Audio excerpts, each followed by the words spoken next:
ஜனவரி 9 ஜனநாயகன் திரைப்படம் வெளியாகும் அப்படின்னு ரசிகர்கள் மத்தியில கொண்டாடிக்கிட்டு இருக்கும்போது படம் வெளியாகாது அப்படின்னு சொன்னதுக்கான காரணம் என்ன? நடிகர் விஜய் என்ற பெயர் மாறி தாவேகா தலைவர் விஜய் என்ற பெயர் மாறியதுதான் இதற்கு முழு காரணமா? விஜய்க்கு நெருக்கடி கொடுக்கறதுனால ஜனநாயகன் திரைப்படத்துடைய வசூல் பாதிக்கப்படுமா?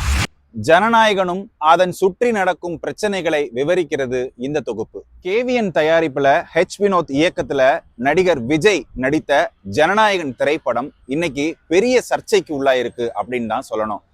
சுமார் 500 கோடி ரூபாய் செலவுல உருவாக்கப்பட்ட மிக பிரம்மாண்டமான இந்த ஜனநாயகன் திரைப்படம் திட்டமிட்டபடி ஜனவரி 9 வெளியாகும் அப்படின்னு படக்குழு சொல்லியிருந்தாங்க.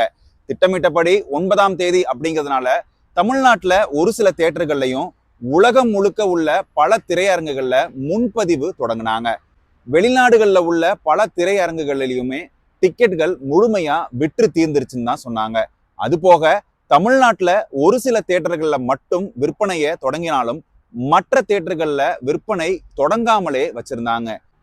படக்குழுவுடைய கணக்கு என்ன அப்படின்னாக்க, மிகப்பெரிய பொருட்செலவு மற்றும் நடிகர் விஜயுடைய கடைசி திரைப்படம் அப்படிங்கிறதுனால இதனுடைய வருவாயில ஒரு மிகப்பெரிய சாதனையை படைக்கணும் அப்படின்னு திட்டமிட்டு இருந்தாங்களாம்.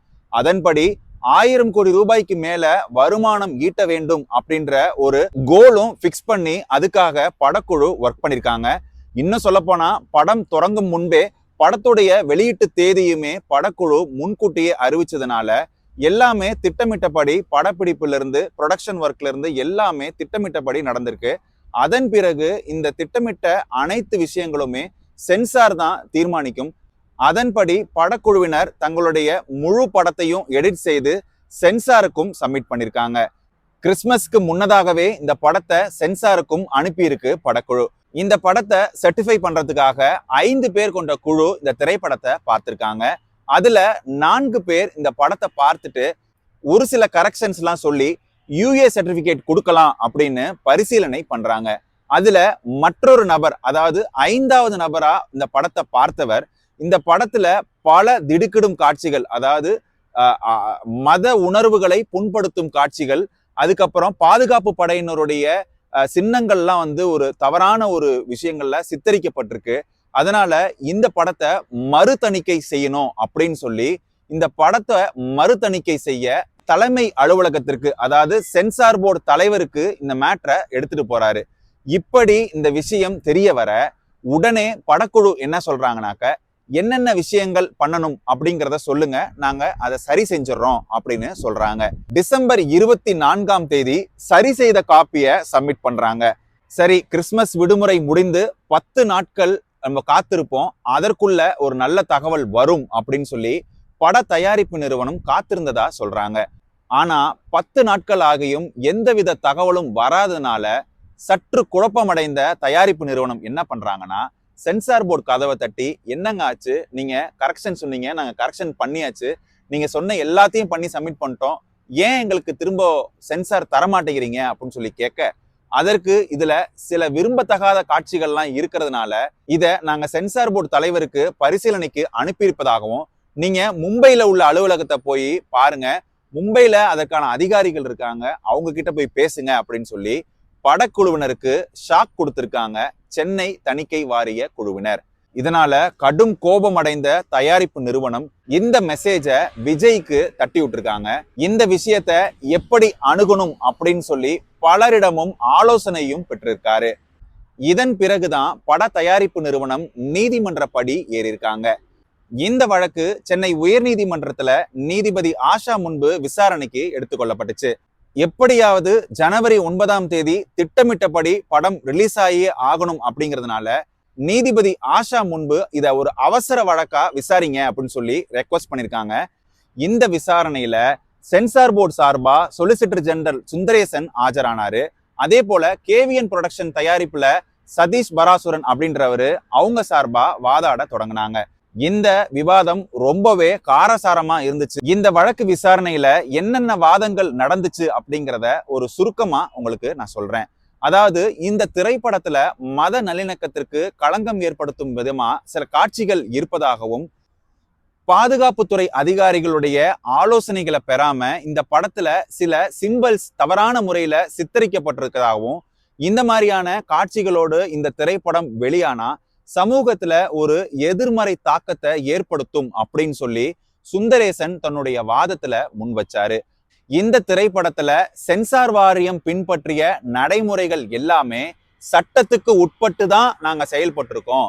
எதுவுமே நாங்க அரசியல் ரீதியாவோ இல்ல அரசியல் கட்சி தலைவர்களுடைய தலையீட்டுனாலேயோ இந்த திரைப்படத்திற்கு எந்த விதமான விஷயங்களும் நாங்க செய்யல அப்படின்னு அவரு ரொம்பவே அழுத்தமா குறிப்பிட்டிருந்தாரு. இதே போல சென்சார் வாரியத்திற்குன்னு சில நடைமுறைகள் இருக்குங்க. ஒரு திரைப்படத்தை 5 பேர் கொண்ட குழுவுல 5வது நபர் ஒரு கருத்தை சொல்றாரு, அதுல ஒரு மாறுபட்ட கருத்து இருக்கு அப்படின்னா அதை நாங்க சரிவர களைஞ்சு அதுல இருக்கிற பிரச்சனையை சரி செய்த பிறகுதான் நாங்க அதற்கான உத்தரவுகளை பிறப்பிப்போம். இதுதான் நாங்க நடைமுறையா பின்பற்றிட்டு வரோம். அதே நடைமுறை தான் ஜனநாயகன் திரைப்படத்திற்கும் நாங்க பின்பற்றினோம். அதன்படி கடந்த செவ்வாய்க்கிழமை அன்று பட தயாரிப்பு நிறுவனத்துக்கு அழைத்து இந்த மாதிரி சில இடங்கள்ல மியூட் செய்யணும், இந்த காட்சிகள் எல்லாம் நீக்க வேண்டும் அப்படின்ற பரிசீலனையை நாங்க பட தயாரிப்பு நிறுவனத்துக்கு செவ்வாய்க்கிழமையே சொல்லிட்டோம் அப்படின்னு சொல்லி சுந்தரேசன் தன்னுடைய வாதத்துல முன் வச்சாரு. கூடுதலா சில தகவல்களை நீதிபதிக்கு தெரிவிச்சாரு. அதுல என்ன சொல்றாரு அப்படின்னா, சாதாரணமா ஒரு திரைப்படத்தை நாங்க சென்சார் பண்றதுக்கு குறைந்தபட்சம் 15 நாட்கள் கால அவகாசம் எங்களுக்கு தேவைப்படும். அதன் பிறகு அதுல ஒரு சில முரண்பாடுகள் இல்ல காட்சிகள்ல ஏதேனும் மாற்றங்கள் மறு தணிக்கை அப்படின்னு போகும்போது அது 20 நாட்கள் பிடிக்கும். காரணம் என்ன அப்படின்னா, மறு தணிக்கைக்கு வேற சில அதிகாரிகள், அதாவது வேறு செட் ஆஃப் ஆட்கள் அதுல உட்காருவாங்க. ஸோ அதுக்கு ஒரு குழு அமைக்கணும். இதுக்கு எங்களுக்கு குறைந்தபட்சம் 20 நாட்களாவது ஆகும். அதனால 4 வார காலம் எங்களுக்கு இந்த திரைப்படத்தை மறு தணிக்கை செய்து வெளியிடுறதுக்கு அனுமதி வழங்கணும் அப்படின்னு சொல்லி நீதிபதி முன்பு சுந்தரேசன் தங்களுடைய வாதத்தை எடுத்து வச்சாரு. இந்த வழக்கு தொடர்பான வாதங்களை ரொம்பவே பொறுமையா கேட்டுட்டு இருந்த நீதிபதி ஆஷா ஒரு கட்டத்துல இந்த வழக்கு விசாரணை அப்படிங்கிறதே ரொம்பவே எனக்கு அசாதாரணமான ஒரு சூழலை ஏற்படுத்துதா எனக்கு ஃபீல் ஆகுது அப்படின்னு சொல்லி நீதிபதி சொல்லியிருக்காங்க. உடனே குறுக்கிட்ட சுந்தரேசன், நீங்க நினைக்கிற மாதிரியான விஷயங்கள்லாம் எதுவும் இல்லை, இதில் உரிய சட்ட திட்டங்களை தான் நாங்க கையாண்டிருக்கோம். எல்லா திரைப்படங்களுக்கும் என்ன நடைமுறையோ அதே நடைமுறை தான் ஜனநாயகன் திரைப்படத்திற்கும் நாங்க கையாண்டிருக்கோம். இன்னும் சொல்ல போனா இந்த திரைப்படத்துல ஒரு சில காட்சிகள் நீக்கணும் அப்படின்னு சொல்லி ஏதேனும் புகார் வந்தா கடைசி நிமிடத்துல கூட அந்த தணிக்கை வாரிய தலைவரால அந்த படத்தை நிறுத்தி மறு தணிக்கை செய்வதற்கான உரிமையும் அந்த பவரும் எங்களுடைய தலைவருக்கு இருக்கு. அதனால இது தலைவருடைய முடிவே தவிர இதில் எங்களுடைய முடிவு அப்படின்னு அதை நீங்க பார்க்க கூடாது அப்படின்னு சொல்லி நீதிமன்றத்துல தன்னுடைய வாதத்தை முன் வச்சாரு சுந்தரேசன். இதன் பிறகு கேவிஎன் புரொடக்ஷன்ஸ் சார்பா ஆஜரான சதீஷ் பராசுரன், நாங்க இந்த திரைப்படத்திற்கு மிகப்பெரிய ஒரு பொருட்செலவுல இந்த திரைப்படம் உருவாக்கப்பட்டிருக்கு. சுமார் 500 கோடி ரூபாய் வரை இந்த திரைப்படத்திற்காக நாங்க செலவு பண்ணியிருக்கோம். திடீர்னு இப்படி சென்சார் போர்ட் எடுத்த இந்த முடிவுனால எங்களுக்கு மிகப்பெரிய ஒரு பொருட்செலவு ஏற்படும். அதனால இதை நீங்க பரிசீலனை பண்ணி இந்த விஷயத்த உடனே முடிவுக்கு கொண்டு வந்து 9ஆம் தேதி திட்டமிட்டபடி இந்த படம் வெளியாவதற்கு நீங்கள் நடவடிக்கை எடுக்க வேண்டும் அப்படின்னு நீதிபதி கிட்ட தன்னுடைய வாதத்தை முன் வச்சாரு. அது போக நாங்க உரிய நடைமுறை, அதாவது இந்த திரைப்படத்தை 5 தணிக்கை குழு அதிகாரிகள் பார்த்தாங்க. அதுல 4 பேர் மெஜாரிட்டியா யூஏ கொடுக்கலான்னு சொன்ன போதும் ஒருவர் சொன்ன அந்த காரணத்திற்காக நிறுத்தி வைப்பது அப்படிங்கிறது உண்மையிலேயே இது எங்களுக்கு ஒரு மிகப்பெரிய அதிர்ச்சியை தந்ததாகவும், 4 பேர் மெஜாரிட்டியா கொடுத்ததை பரிசீலனை பண்ணி அதனால எங்களுக்கு யூஏ கொடுக்கணும் அப்படின்னு நீங்க முடிவெடுக்கணும் அப்படின்னும் நீதிபதிக்கு முன் வச்சாரு. இப்படியாக வாதங்கள் போய்கிட்டு இருக்கும்போதுதான் நீதிபதி ஆஷா இந்த வழக்கை வருகிற வெள்ளிக்கிழமை, அதாவது நாளை மதியம் இந்த வழக்கு விசாரணைக்கு எடுத்துக்கொள்ளப்படும். அப்போ உங்களுடைய விரிவான அறிக்கையை எங்களுக்கு சப்மிட் பண்ணணும் அப்படின்னு சொல்லி சென்சார் போர்டுக்கு நீதிபதி ஆஷா அறிவுறுத்தியிருக்காங்க. இதனால திட்டமிட்டபடி 9ஆம் தேதி திரைப்படம் வெளியாகும் அப்படின்னு எதிர்பார்த்திருந்த எல்லா விஜய் ரசிகர்கள் மற்றும் தாவேக தொண்டர்களுக்கு இது ஒரு மிகப்பெரிய அதிர்ச்சியை தந்திருக்குன்னு தான் சொல்லணும். அதன் பிறகு நேற்று இரவு கேவிஎன் புரொடக்ஷன் சார்பா ஒரு அறிக்கை வெளியிட்டிருக்காங்க. அந்த அறிக்கையில அவங்க குறிப்பிடுற விஷயம் என்ன அப்படின்னாக்க, ஒரு சில தவிர்க்க முடியாத காரணங்களால் இந்த திரைப்படத்தை எங்களால திட்டமிட்டபடி ஜனவரி 9ஆம் தேதி வெளியாக வைக்க முடியவில்லை. இது எங்களுடைய கட்டுப்பாட்டை மீறி நடந்து விட்டதாகவும், இதில் இந்த மாதிரியான ஒரு நிகழ்வுகள் எங்களுக்கு மிகப்பெரிய வருத்தத்தை ஏற்படுத்தியதாகவும், அதனால வெகு விரைவில் ரிலீஸ் தேதியை நாங்க அறிவிக்கிறோம். அதுவரை ரசிகர்கள் மற்றும் அனைவரும் அமைதி காத்து எங்களுக்கு இது நாள் வரை கொடுத்த ஆதரவை கொடுக்கணும் அப்படின்னு சொல்லி கேவிஎன் தயாரிப்பு நிறுவனம் ஒரு அறிக்கையும் வெளியிட்டிருக்காங்க. ஒரு ஜனநாயக நாட்டுல ஒரு ஜனநாயகனுக்கு இழைக்கப்படும் கொடுமைகளையும் அநீதிகளையும் சித்தரித்து எடுக்கப்பட்ட திரைப்படம் தான் ஜனநாயகன். அதிலும் குறிப்பா அரசியல் கட்சி தலைவர்கள் செய்யும் தவறுகளை தட்டி கேட்டு தண்டிக்கக்கூடிய ஒரு ஜனநாயகன் இருந்தால் எப்படி இருக்கும் அப்படிங்கிறது தான் இந்த திரைப்படத்தோடைய முழு கதை. என்னடா படம் இன்னும் ரிலீஸே ஆகல, அதுக்குள்ள படத்தோட கதையை சொல்றியே அப்படின்னு கேக்குறீங்களா? எல்லாம் டீகோட் பண்றது தாங்க. சாட்டை எடுத்து அரசியல்வாதிகளை அடிக்கிற மாதிரியான காட்சிகள்லாம் இந்த திரைப்படத்துல இடம்பெற்றிருக்கு. இன்னும் ஒரு சிலர் சொல்றாங்க, கரூர் துயர சம்பவம் போன்ற பல விஷயங்கள், அதாவது அரசியல் தொடர்புடைய பல விஷயங்கள் இந்த திரைப்படத்துல காட்சிகளா இடம் பிடித்திருக்கிறதாகவும் சொல்றாங்க. இதெல்லாம் வெளிவந்தா ஒரு மிகப்பெரிய தாக்கத்தை ஏற்படுத்தும். அதுவும் சாதா நாட்கள்ல வெளியிருந்தா மக்கள் பார்ப்பாங்க, அதுக்கப்புறம் மறந்து போயிடுவாங்க.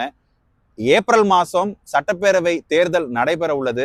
இந்த நேரத்துல இந்த மாதிரியான ஒரு திரைப்படம் வெளியானா வாக்கு வங்கியிலையும் அரசியல் கூட்டணி கணக்குகளிலும் இது மிகப்பெரிய தாக்கத்தை ஏற்படுத்தும் அப்படின்னு நிறைய பேர் யோசிக்கிறாங்க. நிறைய பேருங்கிறது அரசியல் கட்சி தலைவர்கள் யோசிக்கிறாங்க. இதன் காரணமா இந்த திரைப்படத்திற்கு அதீத அழுத்தம் கொடுக்கப்பட்டிருக்கதாகவும் சொல்றாங்க. சமீபத்துல மலேசியால இசை வெளியீட்டின் விழா மூலமாக விஜய் தன்னுடைய பவரையும் தன்னுடைய மாசையும் உலக அரங்கிற்கு காமிச்சிருக்காரு அப்படின்னு தான் சொல்லணும். இவ்வளவு பெரிய ரசிகர்கள் பட்டாலும், அதுவும் வெளிநாட்டுல தன்னுடைய பவரை காமிச்சதன் மூலமா இங்க இருக்கக்கூடிய அரசியல் தலைவர்கள் கொஞ்சம் பயந்திருக்காங்கன்னு தான் சொல்லணும்.